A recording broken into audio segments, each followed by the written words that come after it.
Esta semana vimos en la Cámara de Diputadas y de Diputados la creación de la bancada transversal Regulación por la Paz.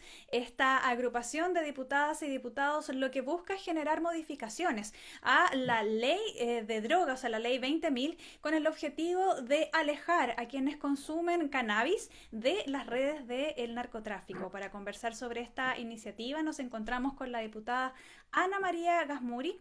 Ella representa el distrito 12 de la región metropolitana y además es parte importante de esta nueva bancada transversal. ¿Cómo está, diputada?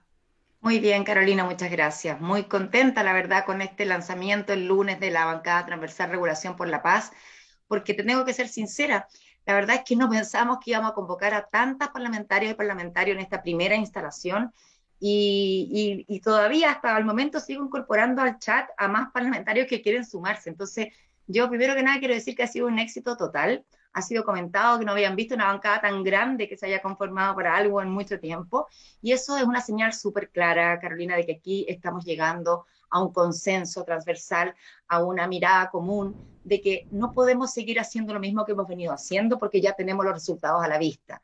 Un avance tremendo del narcotráfico que realmente se ha tomado en nuestros territorios, que hoy día, justamente allí donde el Estado falla, donde no está totalmente presente, han entrado incluso a reemplazar al Estado. Son los que financian las navidades, los cumpleaños, los que regalan zapatillas a los niños, y así van haciendo un control territorial tremendo. Y además sabemos con la derivada tan dramática de cómo van capturando a las niñas, niños, adolescentes para ser los soldados, ¿cierto?, de estas bandas de narcotráfico. Y hoy día creo que no solo en la región metropolitana, esto es algo que se ha extendido además a lo largo de Chile. Yo creo que en las noches estamos acostumbrados a escuchar balaceras, fuegos artificiales cuando llega la droga. O sea, realmente esto ha avanzado de una manera tremenda. Y si seguimos haciendo lo mismo, vamos a seguir profundizando estos resultados. Déjame contarte, Carolina, que esta idea, regulación por la paz, no es la primera vez que se hace acá en Chile. O sea, en Chile es primera vez, pero no es en Chile la primera vez que se hace. En México surgió una organización con el mismo nombre, Regulación por la Paz México, también como respuesta a la situación, ¿cierto?, de la necesidad de cambiar las políticas públicas para ponerle freno al narcotráfico. Y la otra vertiente, por supuesto, igual de importante, que es el aspecto de los derechos humanos de las usuarias y usuarios, que en esta lucha contra el narco, muchas veces las primeras víctimas son las usuarias y los usuarios, justamente porque no se hacen las distinciones, las precisiones necesarias para diferenciar las prácticas de unos con las prácticas de otros. Entonces, la bancada de Regulación por la Paz viene a tomar este desafío y plantearlo como un desafío, un trabajo colectivo, como un desafío país, ¿no? Porque aquí esto no se puede hacer, nadie lo puede hacer solo, lo tenemos que hacer todos, co-construirlo en conjunto, Parlamento, Ejecutivo, sociedad civil, academia, todos en una gran mesa ampliada, pero para avanzar a eso, primero tenemos que garantizar el cese de la gravísima vulneración de derechos humanos que ha sufrido en la comunidad usuaria de cannabis, particularmente en los últimos 4 años. Sí, usted señalaba, diputada, que son cerca de 5 millones de personas, ¿no?, quienes están en esta situación y que por diferentes instancias han visto, tal como usted señala, que de repente la persecución que se realiza es a quienes cultivan sus plantas para consumo privado, para consumo particular, o a quienes también lo usan para fines espirituales o para fines medicinales. Así es. Así es, exactamente, está en ese ámbito, pero al no tener estas distinciones, esta comunidad es la que se ve arrasada. ¿Y qué ocurre? Primero son víctimas de allanamientos violentos, tratados igual como si fueran narcotraficantes realmente, incluso arrojados al suelo, esposados, incluso te digo pacientes, usuarios medicinales con 50% de carnet de discapacidad de 50%, esposados, descompensados, llevados a un CEFAM para equilibrarse y no le sacan la esposa ni siquiera para que lo atienda. Estamos hablando de un paciente que tenía 4 plantas. O sea, imagínate el despropósito, por poner un ejemplo, o por ejemplo, Nicolás Bustamante, Sebastián Enríquez, profesores, uno, psicólogo el otro, cada uno pasó más de un mes en una cárcel de alta seguridad por 3 plantas con receta médica. Entonces, créeme, Carolina, que el trauma que genera esto, no solo en la persona afectada, sino en todo su entorno familiar, laboral y social, es inmenso. La ideación suicida es algo muy recurrente en estas pacientes, en estas personas que se ven afectadas así, y de hecho ya tenemos una víctima. Yo aquí quiero recordar con mucho respeto, con mucho cariño también a Rodrigo Barraza, este padre que cultivaba cannabis para su hijo León, que tenía un autismo severo, con la prescripción médica de su neurólogo tratante. Y a pesar de eso, fueron allanados, tratados como delincuentes, porque eso es lo que ocurre, y hostigados durante los 11 meses que duró la investigación, un hostigamiento policial todos los días a las 4 de la mañana con sirenas y balizas para ver que estuviera con su arresto domiciliario nocturno en una casa con un niño con autismo. Imagínate lo que puede significar eso. Y este padre, este trauma se fue acumulando y este estrés postraumático lo llevó a quitarse la vida. O sea, no podemos esperar a que ocurra otra situación así de trágica, porque de verdad la ideación suicida es algo que queda gravitando por el estrés postraumático que sufren estas personas que no tienen ningún vínculo con la criminalidad. Entonces, considerando eso por un lado, y que hay que reconocerlo, durante la administración Piñera se recrudeció la persecución de una manera que nunca habíamos visto y que fue muy traumática para nuestra comunidad, que como tú dices son cerca de 5 millones de personas. Entonces, por primera vez estamos en un escenario distinto en que tenemos un programa de gobierno que contempla justamente avanzar en terminar con la persecución de los usos personales y sus actos preparatorios y la legalización del uso adulto del cannabis. Eso es lo que nos plantea el programa de gobierno de nuestro presidente Gabriel Boric, y justamente vemos aquí que tenemos un tremendo respaldo parlamentario para avanzar en esa dirección que es urgente, sobre todo, y con esto termino, en este contexto en que hemos visto la cuenta pública, y estamos totalmente de acuerdo en que se va a afinar la persecución hacia el narco, justamente ahí es cuando más urgente es hacer estas precisiones, porque si no, nuevamente, los primeros arrasados, las primeras víctimas van a ser las usuarias y los usuarios.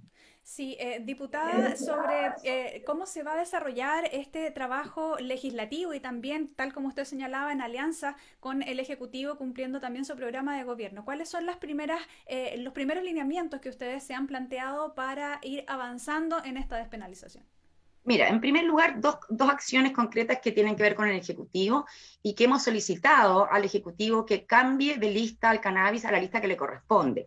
Es decir, y aquí quiero hacer un poquito de historia si nos tomamos un minutito. Hace el 2014, cuando era directora de Senda Francisca Florenzano, en la administración Piñera 1, ella, evaluando con las mesas técnicas que formó, evaluó y llegó a la conclusión de que no existía ninguna evidencia que sustentara el hecho de que la cannabis estuviera en la lista 1 con las sustancias más dañinas, más prohibitivas y sin uso médico, porque esa es la característica de las que están en esa lista. Hoy día claramente sabemos que sí tiene uso médico y que no cumple con esos criterios de peligrosidad como tienen otras sustancias. Entonces ella, siendo directora de Senda, dejó un oficio y un decreto listo para este cambio de lista que finalmente no se ejecutó. Entonces hoy día, ¿qué estamos pidiendo al presidente Boric? Que retome aquello que ya incluso los estudios técnicos ya se habían hecho y de alguna manera que se armonice. ¿Por qué? Porque en lo que es la regulación sanitaria ya se hizo ese cambio, se cambió de lista, pero no se hizo lo propio en la lista del Ministerio del Interior. Y esto es importante porque esto le agrega un grado de penalidad en la persecución. Entonces, le hemos pedido al presidente el cambio de lista. Por otro lado, en conversaciones, ¿cierto?, con el Ministerio de Agricultura, particularmente con SAC, hemos pedido que se aclare algo que es muy importante.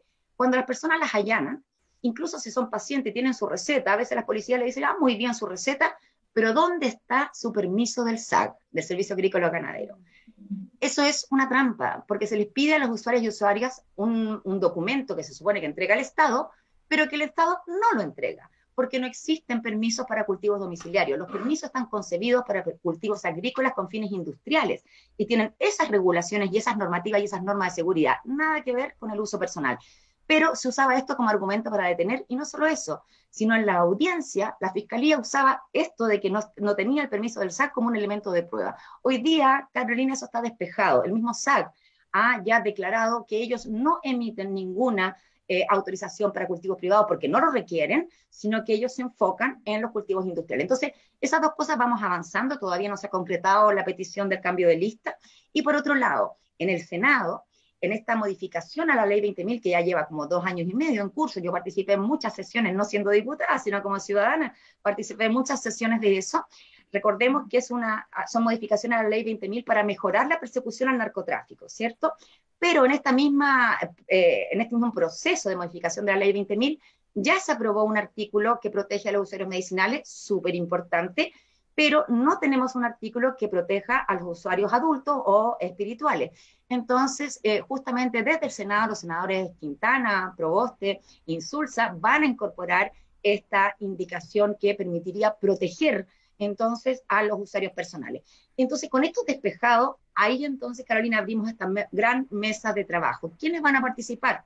la sociedad civil, por cierto, la Federación Chilena de Cultivos Colectivos, la Sociedad Chilena de Cannabis Industrial y de Cannabis y Cáñamo Industrial, las organizaciones de pacientes, la academia, los múltiples médicos e investigadores que han avanzado muchísimo en su conocimiento y experiencia clínica con respecto al cannabis. Queremos escucharlos a todos, al Ejecutivo, por cierto, también al Legislativo e incluso al Poder Judicial. Ya nos hemos reunido con el Ministerio de Justicia y están totalmente de acuerdo con avanzar en esta mirada. Y es más, ayer tuve una reunión con el fiscal de droga, el fiscal Toledo, y también coincidimos, él coincide, Fiscalía, de que más allá que estos ajustes que se hagan ahora, el tema del cannabis requiere una regulación integral en sí misma, una ley propia. ¿Por qué? Porque la ley 20.000, que es la ley de drogas, está enfocada en la persecución del tráfico. Entonces, no, la verdad es que debiéramos tener una ley propia para lo que tiene que ver con los usos permitidos, ya no con lo prohibido, ¿cierto? Entonces, yo creo que ese es el camino y para eso probablemente nos vamos a tomar un tiempo, porque en esto queremos escuchar todas las voces de las madres que cultivan, las voces de los usuarios que han sido criminalizados, que han pasado por la cárcel sin ser delincuentes, las voces de los pacientes que requieren hoy día mayor acceso democrático al uso medicinal del cannabis. A todos ellos los queremos tener conversando. ¿De qué manera? A los emprendedores. Aquí hay un rubro económico también muy potente y que de alguna manera también es invisibilizado, ¿no? Entonces, queremos que la regulación integral del cannabis que tengamos en Chile tenga toda la legitimidad necesaria, que la hayamos consensuado en esta misma mirada de lo que es esta administración, ¿cierto?, de puertas abiertas, de diálogo abierto, poniendo los derechos humanos siempre al centro, pero abriendo estos diálogos ciudadanos que van en la línea, ¿cierto?, de la propuesta del gobierno. Así que creemos que tenemos mucho trabajo por delante, pero sin duda un horizonte promisorio y por fin empezar a dar los pasos correctos para arrebatarle este mercado al narcotráfico y cautelar los derechos humanos de las usuarias y los usuarios por otro lado. Sí, diputada, en estos últimos minutitos, consultarle cómo siente usted que podría, por ejemplo, tener una tramitación en esta legislatura con la composición que tiene el Congreso y particularmente la Cámara, donde existen también otras fuerzas políticas que tienen una mirada distinta. ¿De qué manera entonces se puede comenzar a generar un diálogo para poder ir avanzando en una iniciativa de estas envergaduras? Sí, bueno, esa es la idea de abrir este espacio de trabajo como para tener este diálogo, pero déjame decirte que esto es bastante más transversal de lo que la gente se imagina. O sea, en este minuto tenemos 53 diputados participando de la bancada, varios más que aún que me pidieron ser agregados y que estamos ahí en la gestión, estoy viendo los teléfonos, etcétera. Entonces, rápidamente ya vamos a tener más de la mitad de la Cámara. Y con eso, obviamente, que nos abre un panorama, una perspectiva de posibilidad de avance real. ¿Y por qué, Carolina? Porque la verdad es que cuando hablamos de estos temas de regulación, cuando hablamos de controlar el narcotráfico, cuando hablamos incluso de libertades, esto no es un dominio exclusivamente de la izquierda, en absoluto. Aquí yo quiero recordar incluso a Klaus Schmidt-Hebel, que ha dicho claramente que aquí el único camino posible es la regulación. Iván Poduggi ha dicho lo mismo por otro lado. O sea, quiero decirte que son diversas las voces, lo ha dicho Francisco Cuncille, Álvaro Briones. La verdad es que desde todos los aspectos, ¿cierto? Desde todos los ámbitos de pensamiento, hoy día se está llegando a estas conclusiones, desde el mundo de derecha más liberal también. Entonces, yo creo que justamente con este proyecto tenemos la oportunidad de generar un proyecto que es transversal, que convoca, que aúna y que fíjate que genera consenso en estos tiempos que cuesta tanto encontrar consensos para poder avanzar. Yo quiero terminar con un dato, con un solo dato, Carolina, que la verdad es que es súper impactante.